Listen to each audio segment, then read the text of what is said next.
Hey guys, my presentation is going to be about two different coagulation disorders. So I'm going to use the etymology and the Latin and Greek origins of the disorders' names to hopefully give you a better understanding of what the disorder actually is. And then I'm going to give a brief overview about the condition as a whole. So for instance, the disease mechanism, but also the symptoms and the possible treatment options.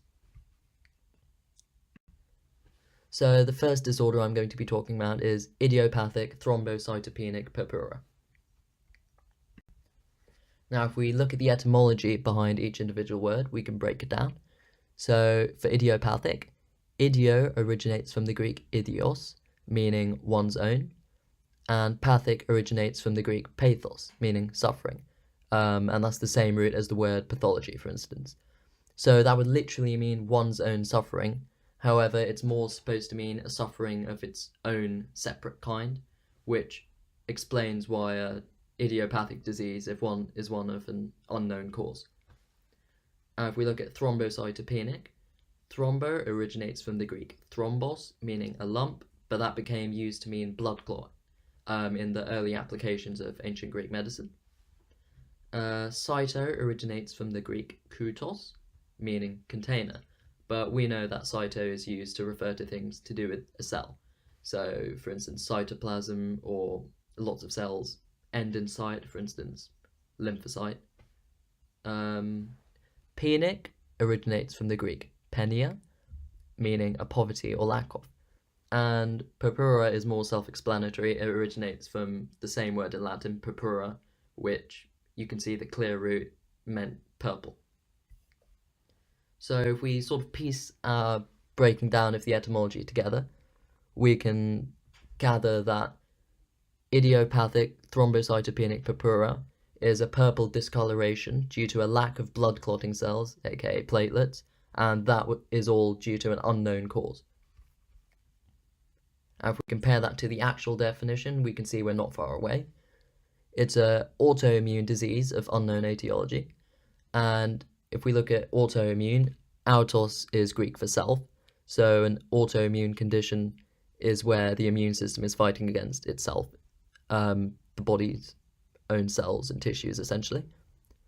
Leukocytes, where leukos means white, so white blood cells, destroy the body's own platelets in the spleen, leading to a deficiency of platelets, and this deficiency is shown by a low platelet count of less than 20,000 per litre, whereas ordinarily you would expect it to be 150 to 400,000 per litre in normal healthy individuals. And this low platelet count obviously comes with an increased risk of spontaneous bleeds due to just the lack of platelets for the clotting process to occur. It's actually a relatively rare disease, affecting only around 3,000 to 4,000 in the UK. If we look at the disease mechanism, IgG antibodies are produced, and these opsonize platelets, and this is antibody-mediated platelet destruction. And this opsonization or coating causes the platelets to be phagocytosed by splenic macrophages, and this therefore destroys the platelets. IgG antibodies also damage the precursors to platelets, which are megakaryocytes, and this thus prevents them from further differentiating to form platelets. However, this is only thought to cause a small amount of the platelet deficiency that's actually present. And CD3 plus T cells also have an increased expression of cytotoxicity genes, so they have more cytotoxic components, and therefore they are more likely to lyse and destroy platelets. So all of these contribute to a platelet deficiency. As for the signs and symptoms of ITP, the primary sign is a spontaneous formation of discoloration and bruises and petechiae on the skin, especially on the extremities. If we look at the figure, we can see an example of this, with the petechiae being those small red-purple spots, and the purpura being larger, so a combination of the two would combine to cause a purpuric, reddy purple rash on the skin. And this can also occur orally, so for instance on the tongue. Another symptom would be menorrhagia in women, so meno literally means month in Latin, and rhagia means break or discharge, so we can piece together that it's to do with menstruation, so it's a excessively heavy menstrual flow.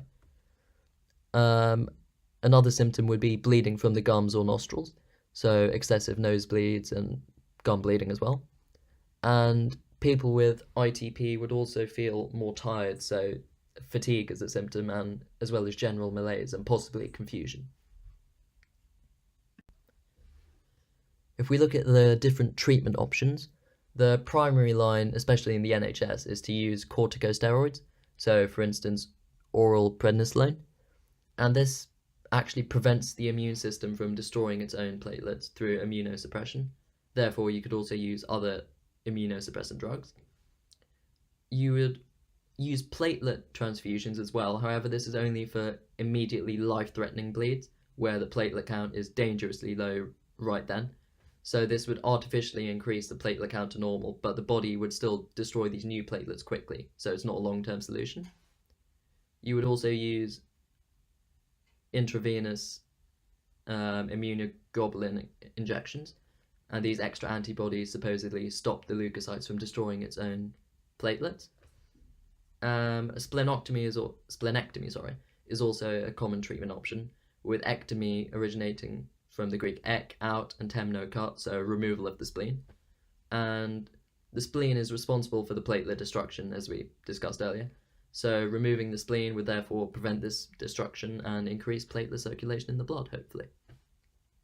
Another sort of more alternative route is the use of the cancer drug rituximab, which supposedly may alter T cells to prevent platelet destruction. However, that's not a common route. The second condition I'm going to be talking about is disseminated intravascular coagulation.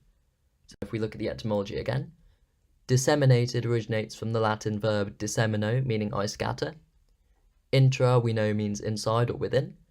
And vascular originates from the Latin vascularis, meaning tube or vessels.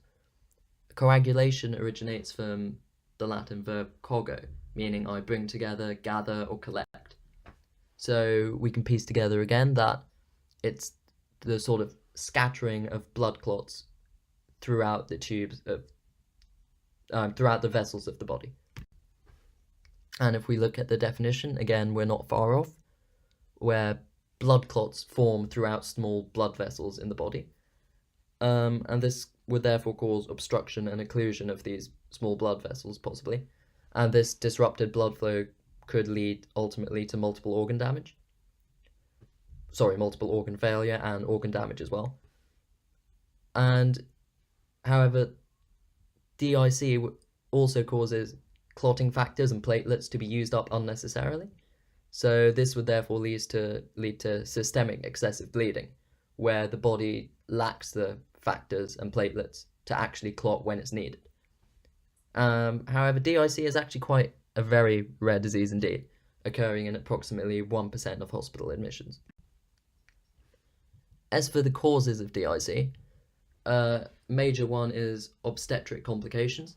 So, for example, abruptio placentae, which is the premature breaking off of the placenta in a pregnant mother. Another cause is blood cancers or obstructive tumours.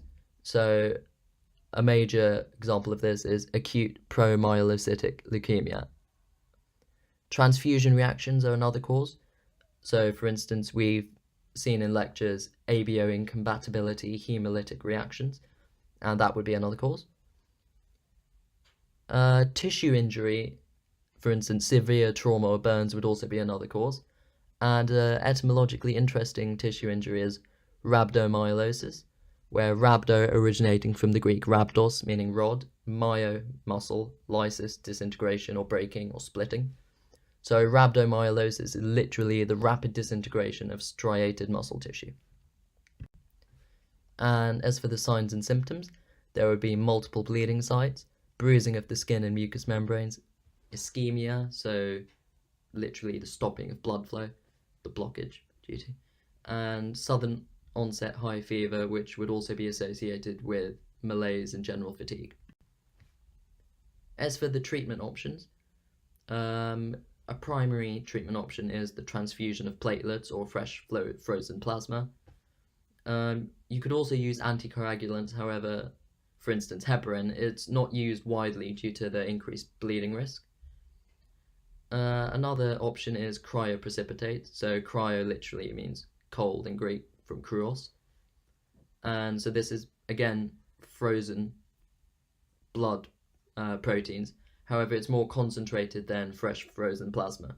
So FFP has all of the proteins in the blood, whereas cryoprecipitates only have a concentration of, for instance, von Willebrand's factor and other clotting factors and platelets.